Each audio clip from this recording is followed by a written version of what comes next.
garbage. So Ibra, Get him out of here. This is not the point. This is not the point. You're deviating from. Yeah, but guess what? When we had wait, Red John, hold on 1 second. When we had Ibra, Robinho, Ronaldinho, all of these guys, should we not believe that we can win the Champions League? But we had Seedorf, Pirlo. You should continue the list, bro. Don't tell me Brozovic Inter has and a good list too, bro. Come on, Brozovic. Inter You compare Brozovic to Pirlo, right? Brozovic is come wasn't he in a on, final of a World Cup? Brozovic should not even be a sub in Real Madrid. Wasn't he in a final of the World Cup in 2018? He's okay, come on. The best midfielder in Serie A, man. I don't because know Serie A shit. If we had better midfielders, they would be better than Brozovic in Serie A. But if Serie A is Barella won the Euros right now. Okay. Roy, so Brozovic, if Brozovic goes to La Liga or EPL, he will be best midfielder, right?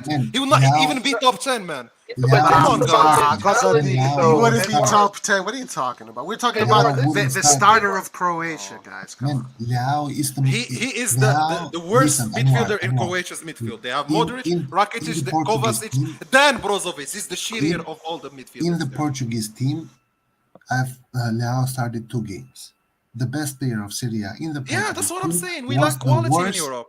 Was the worst, but just say it out loud so we can hear it. Is Leao a mediocre player that plays in shit league? This is not what I said. I didn't say Brozovic is mediocre. I said he would not be top 10, man. It's different, bro. Rejon, what guys, the fuck? Kulusevski and I can give you right now went to 10 players, 10 midfielders in EPL are better than Brozovic. Where do you put Kulusevski? Because Kulusevski is one of the best wingers in England right now. Roy, this team, they played together for 2 years in a row. They never won the group of the Champions League. Who? Roy, how the fuck you can come here and tell me they can pretend to win the Champions League? I don't give a shit, man. What they say transfer market. Are you forgetting that last year I watched them play Champions League? The best midfielder of Serie A. Last year, Brozovic, Barella. Sorry, no. You're saying bullshit. You're saying where did Inter finish in the Champions League? Without Lukaku, they played the semi-final. No, sorry, the final eight. I will give you a very quarterfinal. I want to add to you. Final eight. Final eight is a quarterfinal. Laird, I want to add to your point. Okay, quarterfinal, whatever. Okay. So this is where Inter is. Add Lukaku and Dybala to that team. Okay, this is what I want to say about Inter. We had Lukaku in that team. But not with Dybala. Not with Dybala. Let me guys. They got to the final of the Europa League. Let me answer to Laird with this. Europa League, man. I want to add first. I want to add, John. Before you answer, I want to add to this, and you can answer both of us. But just give me so I don't lose my momentum with Laird. Okay.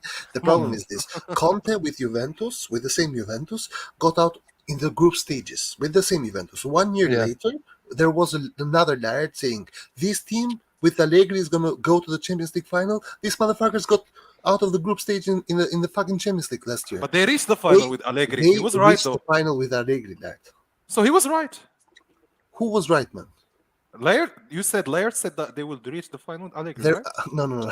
Again. There was a Laird who said this team will never reach the Champions League final because this team got out of the group stages with Conte. No, I always believed Juve was different though. So, Juve is different. Okay. Yes. Okay, Juve is different. Okay, Italy played the Euro final, and they had most of their players from Italy. But this is what I'm telling you, man. But they had two of the biggest talents in the midfield. 3 of them: Marquinhos, Vidal, Pogba. Marquinhos is one of the biggest. Come on, bro. Back then, yes, bro. Since when? Since when is Marquinhos one of the biggest? You're gonna shit on Marquinhos and tell me Brozovic is world class? Are you mad? It's 10 times better than Marquinhos. Dude, Rejon, Brozovic showed up in football at the age of 27. Marquinhos started to play football, proper football, winning titles at the age of 21. He cares, man, because if you do the job of a 29 years old, at 21 years old, he cares. That means you are destined to go and reach great levels. Look, they had better players. The only title won is with Inter. In the season with Pioli, Selemaker, and Auge was up front, man. Lukaku won the title with Selemaker, Auge, and Nakancha up front, man. I want to add to the Inter point. Shut up, John, man. I want to add to the Inter point. This Inter team supporters think they're going to win the Champions League. Fuck off, man. They're really living in I really want to add one point about this. Come on, man. The only title Lukaku won it against Auge, Selemaker, and Hakan Çalhanoğlu, man. And Ronaldo and other players. Ronaldo. You see Ronaldo was Ronaldo. injured. There were some problems. He's bringing Man United to Conference you're League, minimizing the quality of this player. Roy, I'll give you one example of Ronaldo joined Milan in the season when they won the Champions League, but there was not the rule where you could add a new player mid-season. So he ended up not winning the Champions League, but he was part of the team. So do not tell me he did not win it. He reached it with that team, bro. Anwar, I want to ask you a question. But I want to add to the Inter point, Roy, before I forget it. Okay, this Inter team had bigger objectives than what they achieved. They bottled their first Scudetto against Juve. They almost bottled their second Scudetto against Milan. And they bottled this Scudetto against Milan. They were supposed to win the three of them with the investment they made in this team. Yet, they lost again in the Europa League and they bottled their Champions League every year they played. So do not tell me this team is the great. It is not. It is one of the not most successful teams where they spent money and they ended up with two titles, man. But we're talking about a team. It's not the same. Okay, it's not the same. He built a team that won the Scudetto 9 years. The Juventus. I have a question for Anwar. I have a question for Anwar. I really want to see how Anwar is going to spin this one. I have a question for Anwar. It's not spinning. I believe that Juve was stronger than this Inter. No. I have a question for you, Anwar. Juventus was starting something. Inter is finishing something. I will tell you this straight away. If we had the Juve from 9 years ago playing against us this season, they would end up winning the Serie A, not us, not Inter. Okay? Because they will not lose to Bologna the way they did. Inter did. They will not lose the derby twice. Which Juventus? All of them from the 9 years. Any Juve you take. Even with Ronaldo. We are not talking about all of them. We are talking about Conte's Even with Ronaldo, they reached the Conte's quarterfinals. Even with Ronaldo, not out of the group stage. Even the worst Juve achieved better than this Inter in Champions League. In the third year, they go to the final. So, which Juventus are you talking about? I'm telling you, even the worst Juve managed to do better than this Inter. This season, bro. But I'm telling you, they didn't, man. Like, what the hell? I just told you they got out of the group stage. They went to the final of Europa League. They lost. What are you talking about? Bro? I have a question for Anwar, guys. Let me ask this question to Anwar. To Europa League? Yes. But John, Anwar is telling you that the worst Juventus, the one that couldn't go through the group, against the best Inter will win the league. No, and I disagree. That's what he's telling you. You disagree, but that's what he's telling you. Yeah, but I disagree. I cannot. Okay, can you disagree on this? Sorry, Anwar. Can you disagree on this? Do you think that Juventus was starting a cycle? Okay, first of all, let me correct you. No, I want the Juve played Champions League this year. They lost against Villarreal. Sorry, Anwar. Red John, do you think that Juventus was starting something or was finishing something? Come on, guys. Why are you talking about relativity that is just hypothetical? No, it's not relativity. Let's talk about the facts right. He's saying that Juve did not even play. Dybala was 22, was not fucking 29, man. But so what? So what was? It means anything. Mandzukic was coming from Bayern Munich, was a winner. Mandzukic was at his peak. Barella is 24. Martinez is 24. What are you guys talking about, man? Martinez, man. Juve almost won against the Madrid of Ronaldo and Bale, man. You're comparing that Juve to this Inter that cannot go past the group stage or not even win Europa League. And you're comparing the Juve that almost won against Madrid, man. They got to the quarterfinal. And they outplayed Liverpool. And lost against the best teams. They outplayed Liverpool. But anyway, Anwar. Sorry, Roy. They beat them in Anfield, guys. Roy. They played Are you forgetting that? After the group. It was the worst form of Liverpool of the season. Okay, so what? Liverpool played the quarterfinal against Benfica. If Sanchez wouldn't have done that stupid mistake and got a red card, they would have went through. Well, but maybe if Lukaku did not score against himself against Gladbach, they would qualify to Champions League. If Lautaro Martinez, you guys are being so disingenuous. It's crazy. I want to ask Anwar a question. Anwar, I want to ask you this question. Damn it. Let me ask you this question. If with Milan's team right now, okay, and you tell me, let's get Milan's team, and I'm going to replace Diaz with Dybala, Messias with Lautaro Martinez, and Giroud with Lukaku. Are you going to say, fuck this? No, I'm saying that if we reach semifinals, it's great, man. Okay, semi-finals, top four. Yeah, that's what I'm saying. Thank you. That's exactly what I'm saying. Come on, I'm saying guys, that we have a super better sticker. defense. Thank you, Raul. Really appreciate it. Roy, what I'm Guys, saying is hold that on. we Let have me a better. play this for Go Raul. ahead. Let me play this for Raul. Sorry.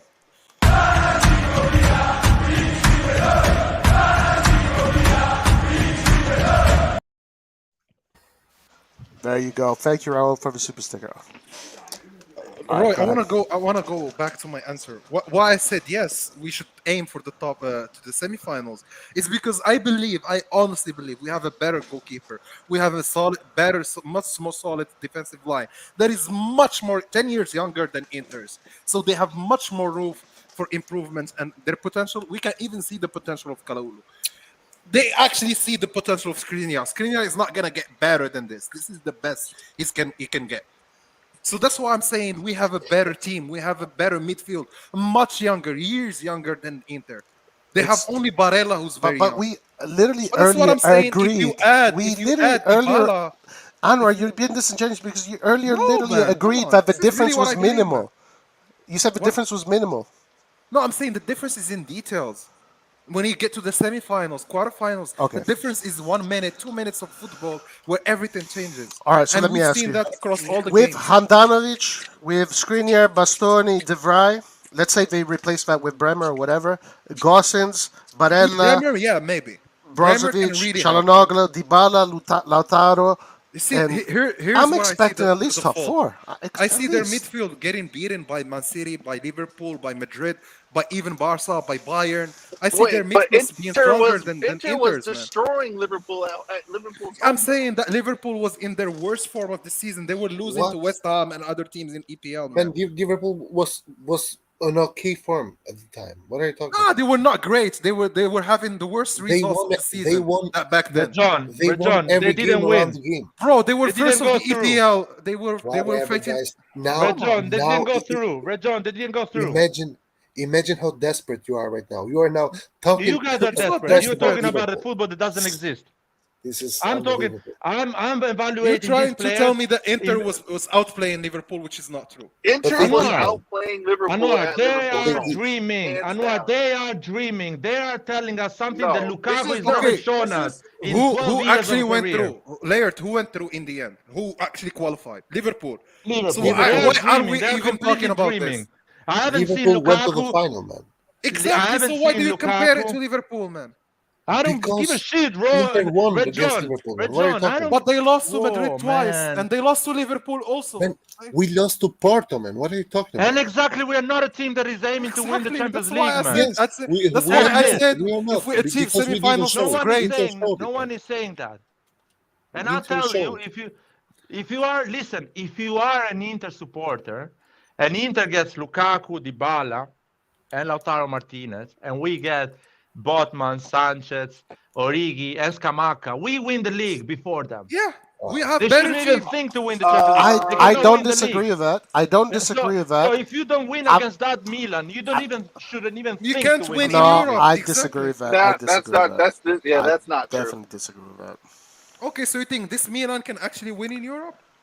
Milan, If we get yes. three good If offensive we players, get, yes. yeah, with Okay, a good 2 years mercato, of we can Champions win it League. right. We can win it right If away. we Yeah, So- get three good offensive 100%. players, we can definitely. Yeah. We can So definitely you're do trying it. to convince me with players who Nah, have. see, yeah. you guys. Our defense now. is world class. Our So defense is Kalulu- world Kalulu- class. Yeah. World Kalulu class. does not even Yeah. have a proper game. Kalulu does not. I don't 17, care. 17 I don't goals. care about 17. So when we give a good point, you don't care, right? When we strike, you don't care. Yeah, That's what defense is Red world John class. is saying. That's what Roy is saying. I don't care about this. We give you a good point that our players are young. They don't have experience. They only played 6 games so far in Champions League, compared to Real Madrid, who has been rocking the Champions League for 15 years, playing semifinals, and you're comparing the two and telling me, oh no, we have a better chance. Yeah, we'll have more fire than them. We will have more fire than them. Yeah. We'll have better mentality than them. We'll have better Okay. mentality than them. That's what we said last year. I told you we're gonna lose to Porto, and you told me, nah, Porto never. Porto is shit. I told you, no, Porto is actually a very proper team. They actually go to quarterfinals every season. Well, And hold it's not on, an easy team. Anwar. Sorry. I agree with you here. But if you would have told me that the time we were facing Porto, half our squad is going to be in the No, but I in gave the you hospital, even I would have the given you a different answer. Roy, I told you we're gonna finish That's last. also very true, Edward. That's also very Injuries, true. no. So now you care about injuries. When I told you Liverpool was out of form, you don't care. But now you care about Liverpool injuries and Out of form, they had their best players on the players, pitch. can you please One be thing is objective? out of form, and another thing is having players not there. Exactly. Exactly. I really think that Come on, guys. Inter supporters should not even think of winning the Champions League.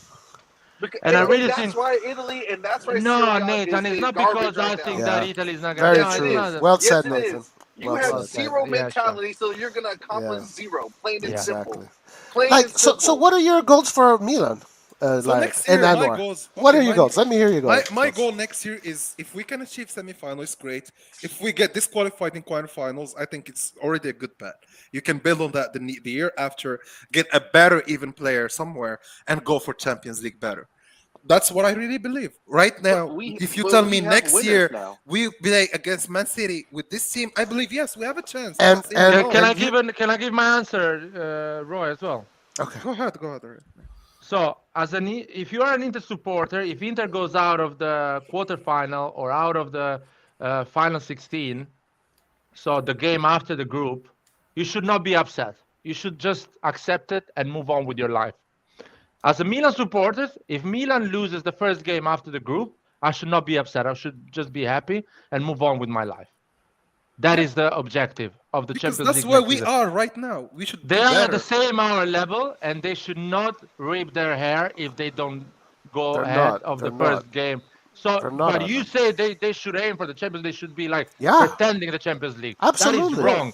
Let me tell you this. Let me tell you this. Nathan is right. With that kind of mentality, you're gonna be a loser your whole life. If you are right. I'm gonna the answer. Champions League, you live in another planet, and you don't know what's going on. Like that's not how competitors act. That's not. People don't go in competition as professionals to be scared of losing. To be scared of. They go in there to achieve everything. To be the best. That's the way it with works. a better team with Hakimi, Lukaku, Lautaro Martinez, they finished last of the group. Mönchengladbach was better. Do you get that? Do you get the gap in Europe now? Well, yeah, that doesn't mean they should go. Wait, guys. Hold on. No. Sorry. Anwar, if you use Champions League, you can't go two back. You have to use the last one. Okay, let's use the last one. Okay, thank you. Where did they finish? Quarterfinals. No quarterfinals. Benfica played the quarterfinals. They finished before the quarterfinals. Or after the group. Exactly. And when they played the group of that, where did they finish? When it's the same level of Milan. They finished last or Europa League. It's the same shit we achieved. When they are in a group of that with really two good teams or three good teams, they cannot qualify. All right. And we've seen that 3 times with Inter. We watched that 3 times with they passed the group. They passed the group. Because they ended in they could have beaten Liverpool. Yes, you add a little bit more players there, and you can go further ahead. Okay, the only time they That's passed the way the it group works. is when they finished second of the pool. When they were third, fourth of the pool, they could not qualify. Okay, so you have a crystal ball in front of you. You know exactly what's going to happen. But I'm telling you, we achieved the same. Okay. So listen to this mentality. Because I have a loser mentality, I'm not going to go and buy Dybala. Come on, it is a loser mentality. It's a loser mentality. You're saying words, bro. You're not putting the work. Don't tell me you're coming You here. think that Milan, Inter, Juventus? So don't tell me about mentality. You think that these guys are going to pay Lukaku and Dybala all that money and all those players and they're going to say that we're not even going to pass the group stages? No, you think that's what's in their head? I didn't say Come that. on, guys, give me a break. Give me a break. You guys are being ridiculous. You give me a break. I said to the Inter supporters that are thinking that this team should win the Champions League, come back from Narnia because this team has never seen a semi-final. A quarterfinal. So what? What the fuck does that mean? That means nothing. Guys, where did Milan finish in 2002 in the Champions League? Where did Milan finish in 2002? Roy, that team played 2 finals and a lot of semi-finals before winning the third one. No, what are you talking about? What are you talking about? That was a group of players that played just No, Roy, no, this is fake news. Like you're just putting out fake news. No, this is not fake news, Roy. You're crazy. Okay, It's not fake news. I'll tell you what? Yeah, tell us. In 2002, where did Milan finish in the Champions League? 2003. I'll start the year. No. Start 2002 because no. You can't do that. It doesn't work that way. Right. You can't. I'm telling you. I actually started the World War. Why should I not start in 2003? No, you have to because you're saying that Inter hasn't achieved anything. Roy, I'll start. Okay, Roy. Sooner or later, Milan achieved something, so you can't start from there. Okay, Roy, you're right. I'll start in 2003. Start from 2000. Start from 99. Start from 99 when we won the Scudetto. Start from when we won the Scudetto. Sorry, Roy. Roy, you can't choose the team. 2002, 2003. No, because what he's saying is not. No, I'll tell you. I want to hear layers. You want me? No, but guys, no, because it's too easy this way. It's too easy this way. He's trying to say something, man. Come on. Can I start? But it's so okay. The team that won the Champions League in 2000. No. Start before. Why? We buy players that summer. Because you can't compare Inter to a team that won a Champions League. You have to compare Inter to a team that eventually was going to win a Champions League. Exactly. The team, summer 2002, man, we buy players. We buy Fedor, 2-time Champions League winners. We buy Inzaghi that was playing and scoring goals in Champions League. We have Shevchenko that is scoring for fun in Champions League. We have Maldini that has won it 3 times already. When did we buy? First of all, we did not buy these players in 2002. No, we bought them earlier. But no, the thing is, you make your team better. You always make your team better to get better results. See, Roy, you don't like the answer. I love it because you don't like the answer. I'm giving you the answer. Can I ask you a question? Nathan, no, don't ask a question. Do you like my reply? Do you like my reply? I give you 5 players. Okay. So hold on. I have a question because Laird's argument is tricky. It's magic. He's doing a magic trick. So we will never ever win a Champions League because none of our players have barely played in it. Even our best player Ibrahimovic has never won it. So no, but Maldini at the time won it. Maldini's not on the field. Roy, Maldini's not playing. No. You said your point. Now answer mine. You didn't reply to my point. Reply to my point. I told you, Laird. Hold on, Nathan. Let me answer. I told you, Laird. Because I have to go in like 2 seconds. So all right, go ahead. Question. When should Inter believe that they can win something? Never. No. I'll tell you. No. When should they win? When should they believe that they can win it? Because you're right, man. I'll tell you, Nathan. Do you want me to tell you? Do you want me to tell you? Do you want me to tell you? No, you don't. You just want to say your monologue. Because you're saying what you're saying is because these guys have never come close that they should never believe in winning. So when should they believe in winning it? When they get better quality players, man. When they get players that actually play those games. Okay, Laird. So your argument is so bad. No. Okay. It's a good argument, Roy. Madrid, Chelsea, Bayern Munich, and Liverpool. How are they going to get those players? What do you mean? Bayern actually they won the World Cup. Some of them won the World Cup. How are they gonna get those players if they are already winning it? You can't go to those teams who won it and say, "Oh, I want Salah," because it's the same team who are winning every year, Nathan. So Madrid won it 5 times. No, exactly. So how are you going to get those players that win it every year? They're not going to leave that team. It makes our point, man. But no. In the final, it's going to be Madrid against someone else. Inter, man. How the hell are they going to get the belief to win it? You just proved this right, man. No, I did not. You guys are not listening. If they do not win it, how are they gonna get the mentality to buy players that play those games? You don't buy Lukaku that has never played the semi-final of Champions League. You buy a striker that has played the semi-final. You are ridiculous. Okay. You are what you're saying is the most ridiculous thing I've ever heard. Who do they buy? Tell me, when did Sterling, before going to the Champions League final, where did he play another Champions League final? What about Bernardo Silva? What about the year before? He played the semi-final. What about we don't buy Everton? When did these players play a Champions League Red John, exactly. Red John. Sorry, you want my answer, Red John? Do you want my answer? Do you want my answer? Nathan, do you want? I'm still waiting for your question, but I can answer Red John. I asked you the question, but you're not. No. I want to answer Red John because Red John is being clever. Tell me. Listen to me, Red John. Sterling First year at Manchester City, didn't achieve more than quarterfinals. So he had to come back, achieve again a quarterfinal, fail, come back, achieve a Get semifinal. De Bruyne next to him. Get fail, Aguero. get De Bruyne, get other players. 10 no, years, no, 6 no, years, But they all, Stop but saying wait a no. minute, It's won true, it. man. Wait a minute, wait a minute, wait a minute. When did De Yes, Bruyne play a Champions I'll League tell you final? when. I'll tell you when, They have not John. won it. The year. No, They no. have not Keep won it. talking, They Nathan. have Keep not won talking, it. Nathan. Yes, You guys they are have wrong. not won it. You guys They are have wrong. not won You are it. naming players. Yeah, They keep have not talking. won it. Guys, They have not Laird, won it. Still, the amount of the hypocrisy that you're doing like right now, I'm it's not. That's not unbelievable. true. That's No, not no, true. They Red have No, not John. won I'm it. gonna show you. I'm gonna show No, you no, no. how you trapped yourself. You entrapped I yourself. didn't trap myself.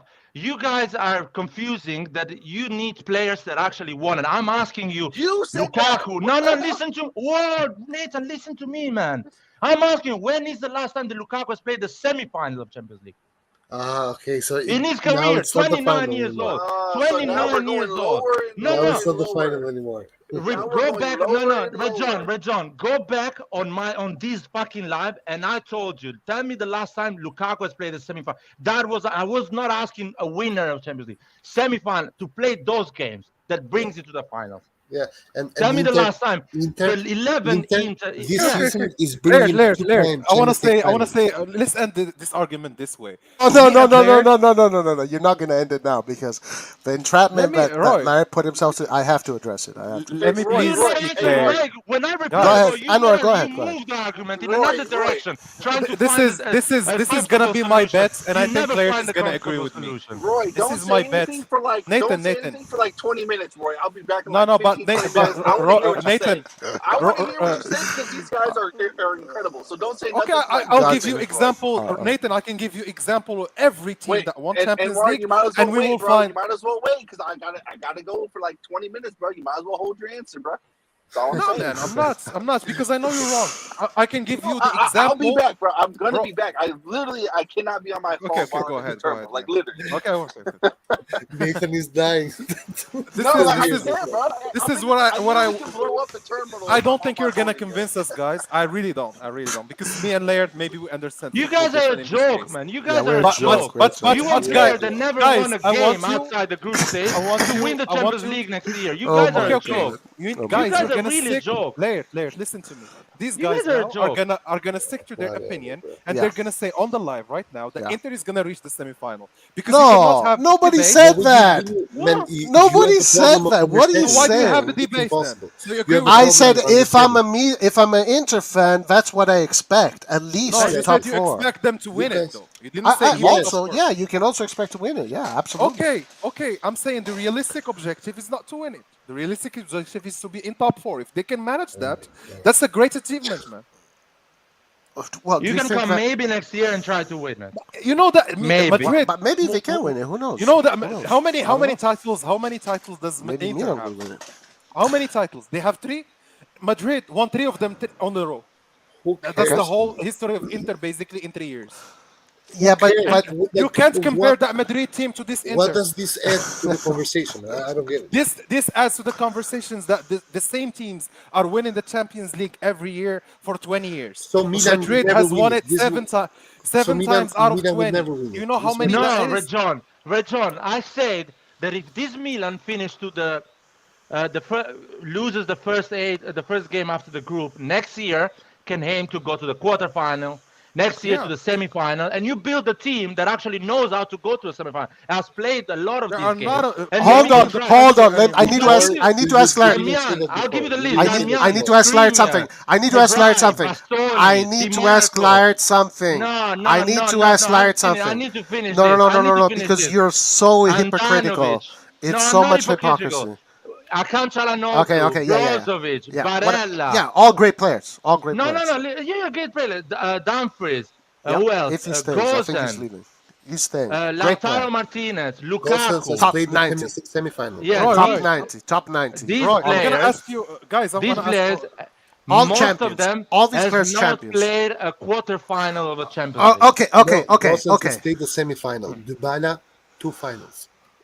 Yeah, 2 players. Okay, Well done. Red John, 2 Red players John. out of 22. Guys, Barella won a Well Euro. done. Guys, come on. Okay, It's Barella, not the don't same think. competition. It's not the same If competition. Barella didn't get that stupid red card against Yeah, the Madrid, guy that won the Euro doesn't have enough experience to don't get a Okay, red card and and play Laird, against I want Liverpool. that was his Whatever, second but season. it's I want ridiculous. to I ask have a him this question to question. Laird. Let me ask you this question, Laird. Okay, so let's say we go in the Champions League next year, Laird.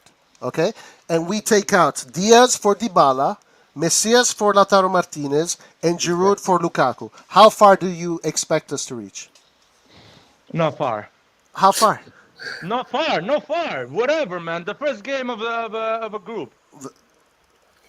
The first game, I don't rate them. Now, and then you want to, and then you want to tell us that we are in fantasy world, Roy, I'm not you. I don't rate them. I don't rate them. Yeah, because okay, fine, whatever. whatever. We can find that the last 4 years. Anwar, you see who you were agreeing with? Anwar, you see who you're agreeing with? Roy, the last 4 years. Roy, the last 4 years, Dybala went out against Lyon, Ajax, Sure. and Porto. The last 4 years, Dybala went out against Lyon, Ajax, and Porto. And the other thing is, Laird, then Milan will never. Ronaldo and a team that was winning the league every year. He went out. He's But not the Roy, player here's you the in your difference. dreams. In Milan your head. is Okay, not okay, not that player. sure. Stop. Laird, no, Laird, you should go and play for them because if you play, they'll win the Champions League for real. Okay, Roy, I want to ask you this question. Yeah, that's a If mature you answer, are- Roy. if you by the way. are- That if is a you are- mature answer. I gave you a proper answer. Come on, Laird, you don't have any respect for these players. It's crazy. I don't It's give a crazy. shit, man. That Yeah, I is know their you career. don't, but I don't They know. get millions. I'm not like No. that. I'm not like No, that. These I'll guys tell you are the facts. quality. These are the Dybala facts. is I'm never- quality. Lukaku is quality. Martinez I'm quality. giving you The facts. whole team I is don't quality. care. That is- And if that was quality my is team, objective. I would expect That's them to be objective. fucking champions, not this loser bullshit mentality that you have. That is your Okay, Roy, that I'm is gonna your ask you this opinion. question. If you The are last Real 4 Madrid, years, this is the result they got. Whatever. Laird, Whatever. let me ask this question. If you are Real Madrid, and now there is the draw, so you're gonna probably end with one team, and your draw can be either Bayern, Man City, Liverpool, Chelsea, Atletico Madrid. Who else? Let's add even AC Milan and Inter. Who is the worst team? Who is the best draw you could end up with in this? Milan. Who is the next best? Atletico Madrid. So you believe Atletico is shittier than Inter? 10 times worse. Oh my god! It's not even comparable. But we saw it. We played Inter 4 times. They fucked us 3 times, gameplay wise. What? We played Atletico Madrid 2 times. We fucked them both times. You're comparing a team that played 2 Champions League finals Who to a gives team a that lost the shit, man? Europa League. I'm sorry, but okay, I give you a good point. I have to respond to Carlo. I have to respond to Carlo. All I saw is You're bullshitting yourself, Red John. all I You're saw not being is honest on Atletico Madrid this answer. getting deep throated by us. This is what I saw. yeah. Atletico Madrid actually. Atletico Madrid won La Liga You against didn't Barca say and that Madrid. at that time, Rejon. You Actually, were covering your let point me- at that time. You didn't say let that me- at that time. Let me Now that actually it's convenient correct for my you, do you say statements. that? Atletico Madrid is the first worst team, then Milan. You're bullshitting yourself. You're saying a lot of okay, bullshit. You I'm don't know bullshitting football if you're saying this shit. Yeah, I don't know football. Yeah. Of course not. Because Like- Atletico Madrid has been better than Milan for the last 15 years. That's No one cares. I'm caring about this year. And I last give a year. good point. This is the problem with your Red John. What You is the just problem? have one conversation with your head, with you alone. I give you a good point. Player gives a good What point. good I point, don't though? care. Who cares? Who gives a shit? Who- I don't I'm care. sorry, but who cares? Who gives a I'm shit? sorry. This is not a debate, man. If you make a you're point walking and into a you debate, we validate give you a your own good point, it's not a good point, man. So it's Okay, not okay. It has to be Okay, me Rejon, to validate Rejon. your point. a team in that order played for the it to be a good Champions League point. twice, alright. played the Champions League final Who is twice. who is It's a shit Rejon? point, right? Rejon, who is a better player, Bobby Firmino or Lukaku? Lukaku. Oh my god. Oh my Yeah, God. I agree, Oh Lukaku, my yeah. God. Oh But- my God. That's it. Whatever, I'm just saying this. Oh my God. Whatever. I think most Yeah, people whatever, would say, look, most people in the football industry. would Yeah, say and most Lukaku. people know nothing about football. Lukaku But is that's a fine. meme. But you, EPL. okay, fine. I'm He's fine. a meme. I'm He's fine a with meme, that. man. You know that Lukaku is a meme in Premier League. They actually troll him so Yeah, much. but he had a bad season. We know this. Yeah, guys. bad seasons. Guys, You know what? you think This is players will have a bad Just players, season? man. That's This is the best period of his career. He should be scoring No. thousands of goals. Whatever. him and the coach didn't have chemistry. and Okay, they- so he didn't have chemistry with Mourinho. He didn't have chemistry with this guy. but he have did. chemistry But he with does Tuchel. have chemistry Tuchel with, won the Champions League, but it's the problem of Tuchel. he had chemistry with the problem of Conte, Lukaku. Okay, and he had chemistry chemistry with Inzaghi. With the- yeah.